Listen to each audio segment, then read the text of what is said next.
In this module, you'll be learning about student characteristics that can influence a college student's transition into a four-year institution. Although there are a ton of different characteristics that can influence the transition, we're going to be specifically focusing on students' prior educational experience and first-generation status.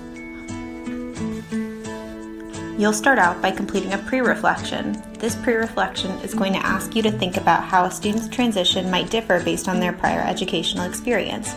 So for example, what differences would you expect to find between a student transitioning from high school and a student transitioning from a community college? In your reflection, provide specific examples of what that change might look like. Next, you're going to watch a brief video focused on community college students. In this video, we're going to be talking about characteristics of community college students and the challenges that they might face as they transition into college.